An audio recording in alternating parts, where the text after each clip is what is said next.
It's time to eat. What are you hungry for? Sit down and get ready to consume an abundance of fantasy football knowledge from Ross Tucker and Joe Dolan. Feed me now. I'm starving. On the Fantasy Feast Eatin' Podcast. Yeah, let's eat, baby. It is the Fantasy Feast Eatin' Podcast presented by FantasyPoints.com. Just make sure you use the code FEAST so they know me and Joe Dolan sent you. It is the best fantasy football advice website out there. There is no question. And by the way, by far the most reasonably priced as well. I'm Ross Tucker, former NFL offensive lineman, bunch of podcasts now. I love it. I will be on the call of tonight's game between the Jets and the Broncos. Throw out the records when the Jets and Broncos face off on Thursday Night Football on Brett Rippon's debut. Okay, that was my best effort to give you the hard sell there. Anyway, at Ross Tucker NFL across the board, at Ross Tucker Pods where we're at. Highly encourage you to subscribe to our YouTube channel. We're almost at 1,000 subscribers, so please hit it up. YouTube.com/Ross Tucker NFL. We're big fans of that YouTube page for a lot of different reasons. Also big fans of Joe Dolan at FG_Dolan. He's one of the co-owners of FantasyPoints.com. I got to tell you, Joe, and by the way, everybody should use the code FEAST if you go there, and maybe you'll even be entered in to win one of the free Madden codes. I got 2 more codes to give away. Joe, just doing a little research, you guys are really reasonably priced. Like, compared to your competitors, I mean, really reasonable. I think we went in with the notion of, and I'm not trying to make this a commercial, but I think we went in with the notion that launching when we did in the world in which we launched, that we really needed to get people on our side.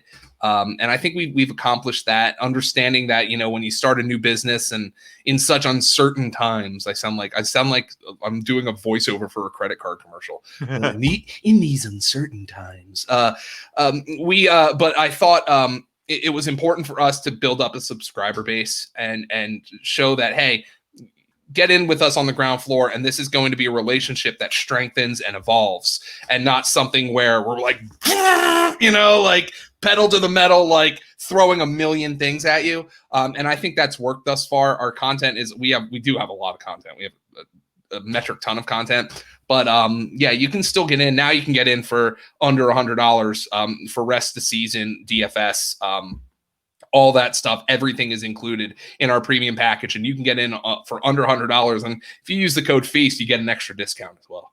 That is awesome. Speaking of awesome, we got more games to talk about to make sure people are ready. I said it yesterday. I'm 2-1 so far in the Feast League. I got off to a bad start, but I've won 2 in a row. I am getting hot. One of the reasons I take that back, I was going to say, is because I don't have any Giants on my team. I take that back. I do have Daniel Jones, but he has been on the bench. I've been playing Baker Mayfield as my quarterback. The Giants are at the Rams. The Giants are a horrific football team. The Rams, I was really impressed with their comeback. I know they lost, but I thought they were going to pack it in, Joe. They did not. And Jared Goff, he just kept slinging it. I think their offense is really clicking right now, and their run game is clicking. And obviously, if you listen to the Ross Tucker Football Podcast, you did the co-sells concepts this summer, yeah. and Greg has been telling us for years, you do not need to run the ball well to run play action. But he also said the Rams' entire offense is built around their run game and the zone concepts, but their run game is built off of their play action. They have success running it because they are so good at play action. And last year, the Rams lost that. Jared Goff was not good on play action last year, but they started to figure it out towards the end of the season when they went with more 12 personnel. This year, they're back to playing more 11 personnel with 3 wide receivers on the field, but the play action pass game is working, and the run game is cooking with Darrell Henderson as the running back. Now, if you had Cam Akers, we were drafting Cam Akers in the 5th round this summer. It was just bad luck. He started that game against Philadelphia 2 weeks ago when the Rams just ran all over the Eagles. The Eagles defense was non-competitive. Carson Wentz could have been perfect in that game, which he wasn't. The defense would have given up one more point than he scored.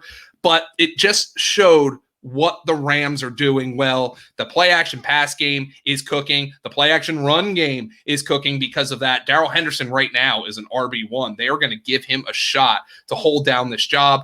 For the Rams, Cooper Kupp, Robert Woods absolutely must be in your lineups right now. They're both high-end receivers. Tyler Higbee is a slam dunk tight end one right now. He is taken by far the lion's share of the work over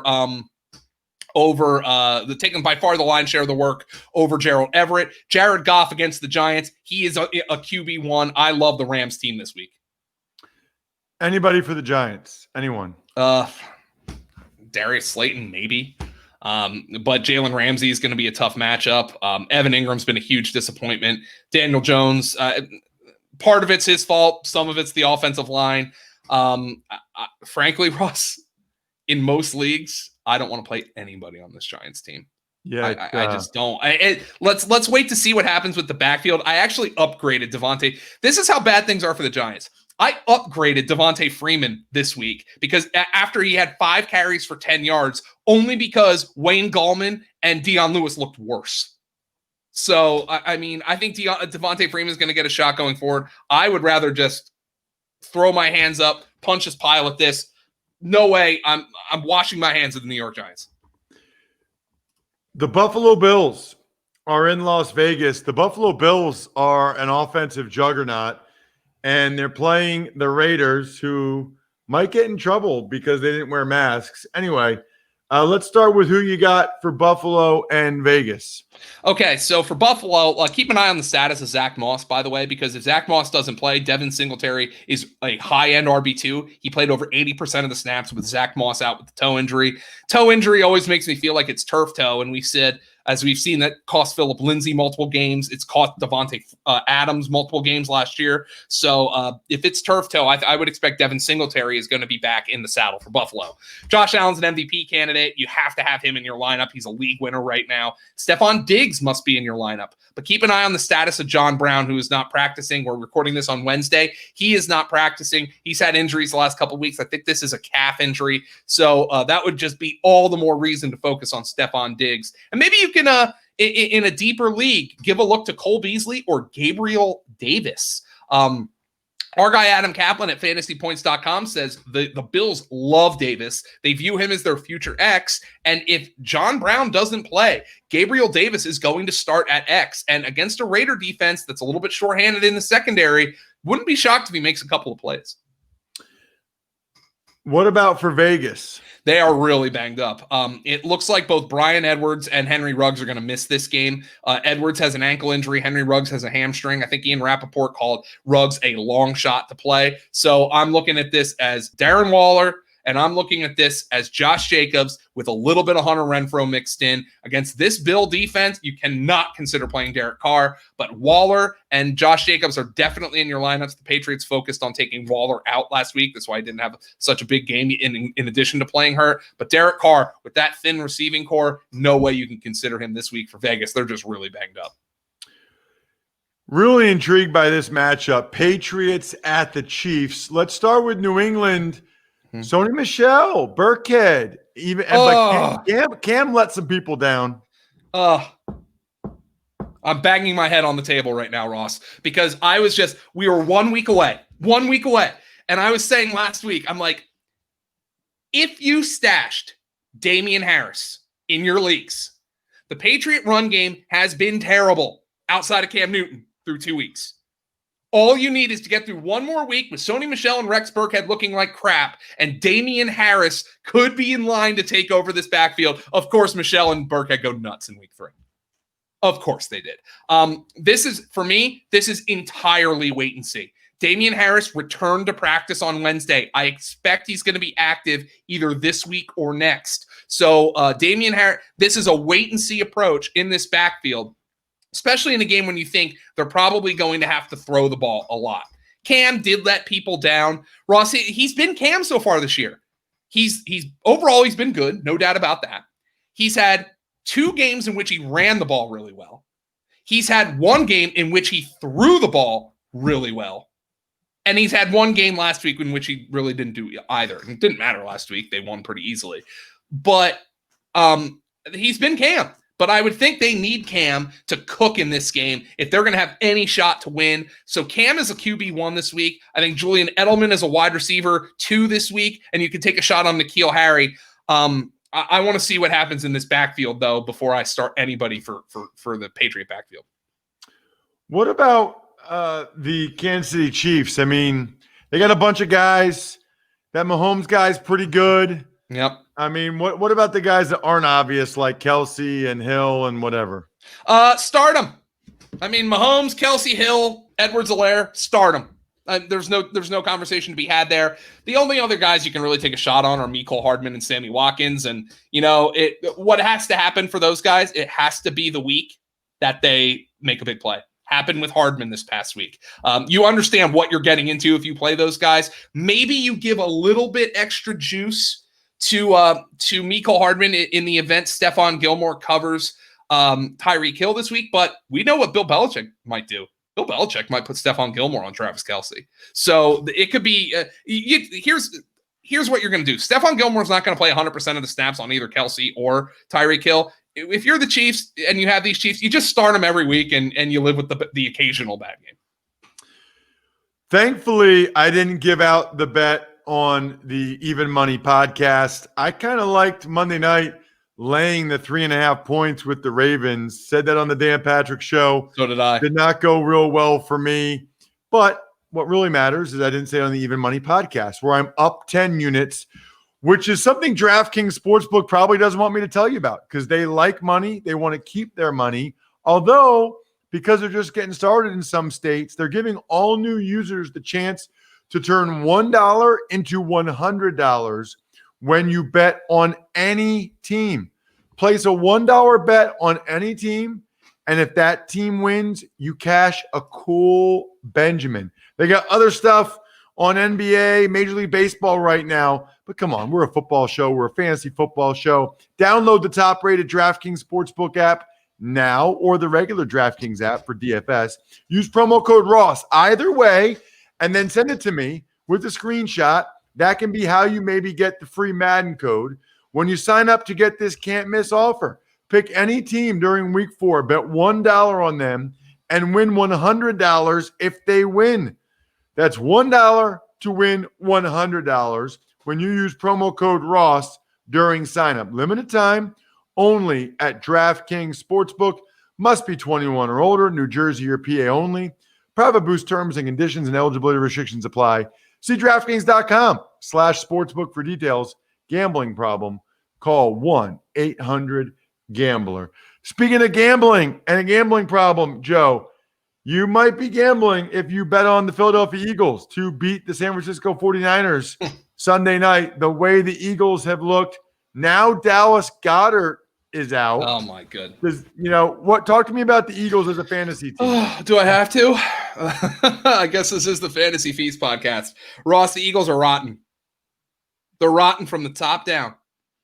And this, I think what you're seeing through these games here, the first 3 games, that this is a deeply, deeply flawed roster that has hung a lot of bit too much onto the core of the team that won the Super Bowl in the 2017 season. Jason Peters can't block anybody right now. Carson Wentz has zero confidence. They have no receivers. Unbelievably, just like last year. They have the same crap receivers Carson Wentz was throwing to, now minus Dallas Goedert.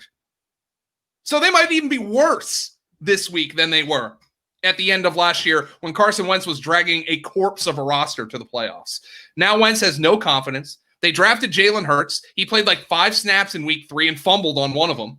I mean, it's just it's Carson Wentz is broken because Doug Peterson is broken and the roster is broken. Doug Peterson is broken because Carson Wentz is broken and the roster is broken. The roster is broken because of Howie Roseman's decision-making and because right now Wentz and Peterson aren't getting the most out of this roster. It is disastrous from all 3 levels. All three parts interchange. Wentz, Peterson, and the roster. The defense has been terrible. So right now, I'm looking at Philly. The only guys I feel good about, now I feel good about Ertz because Goddard's out, but the only guys I feel good about for fantasy are Miles Sanders. And I feel good about Miles Sanders, and I feel good about Zach Ertz because with Goddard out. Greg Ward, I don't know what Philly, like, they keep benching this guy, and then he has to come in and save their asses. And every time he comes in, he makes plays. So he's somebody who's viable this week as a wide receiver 3. We'll see Deshaun Jackson's status. I mean, they're like, oh, we're taking it easy with him. Well, you're winless through 3 games. You can't afford to take it easy now. Wentz, I'm benching. You have to until we see something from him. But the offense is broken. Wentz is broken. Peterson is broken right now. The Eagles have to figure this out really quick. But this is an old, broken roster. Maybe Alshon Jeffrey plays this week and helps things out. But it is a disaster right now for Philly, Ross. And for a team I invested a lot in for fantasy. The injuries and the poor decision-making, the poor quarterback play have really rendered this an untenable situation. What about for the Niners? I mean, they played a bunch of backups, and a lot of those guys did well. I would expect Kittle to play this week, which is bad news for Philly because they gave up 3 touchdowns to Tyler Higbee in week number 2 against the Rams. But right now, we're recording this on Wednesday. We have no idea about the status of Garoppolo. We got no idea about the status of maybe Deebo Samuel. No idea about Mostert. I know Tevin Coleman's going to be out. Jerick McKinnon left last week's game with a rib injury. We don't know about his status. It's kind of wait and see here, but the guy I'm stashing in the event that none of those guys can play is Jeffrey Wilson, who scored 2 touchdowns in the backfield. But for right now, San Francisco, as I'm talking to you on a Wednesday, Ross, the only guy I can feel in any way comfortable recommending that you play is George Kittle, and maybe with a dash of Brandon Ayuk as a wide receiver 3. He had a rushing touchdown last week. Flip side is we got Atlanta and Green Bay on Monday night, and man, there's been a lot of guys for those teams that have had good fantasy days so far this season. What are you hearing about Davante Adams, and what do you think for this game? Well, I'm hoping Davante Adams is back now. Apparently, 2 weeks ago, he wanted to return to the game, and then he didn't play last week against New Orleans. And the thing about Adams that's unfortunate for fantasy here, this game's on a Monday night, so you need to be sure that he's going to play or have a backup from this game where you can plug somebody in the event he doesn't play. But the fact that this game is on Monday night opens up problems from multiple angles, okay? Especially considering everything that might go on with the Pittsburgh-Tennessee game and that game potentially getting postponed even further, including out of the Week 4 slate.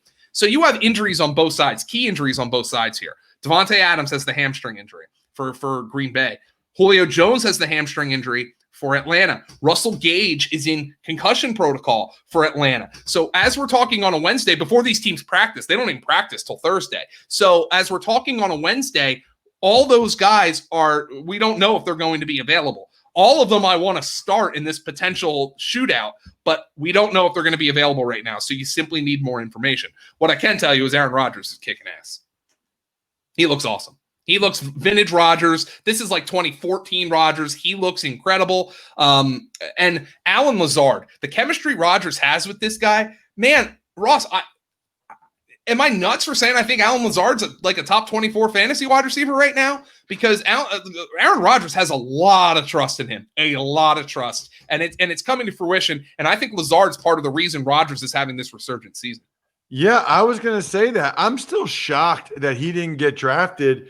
At Iowa State, it felt like he caught like a million balls at Iowa State. I mean, he was big. He was good. I never understood it. Yeah, sometimes maybe you just focus a little bit too much on what sometimes NFL teams focus a little bit too much on what a guy can't do than what he can do. And maybe Alan Lazard isn't really a burner. But Aaron Rodgers trusts him. He has been effusive in his praise of both Lazard and Valdez-Scantling. Now, Valdez-Scantling has struggled in comparison to Lazard, but he still has some juice to him. But Lazard, I mean, I can't imagine having a lineup where I don't have him in it right now. He's been that good, especially if Adams doesn't play. And then, of course, Rodgers and Aaron Jones against this abominable Atlanta defense. Those guys are the top 3 options at the position this week. And for Atlanta, start him if you got him.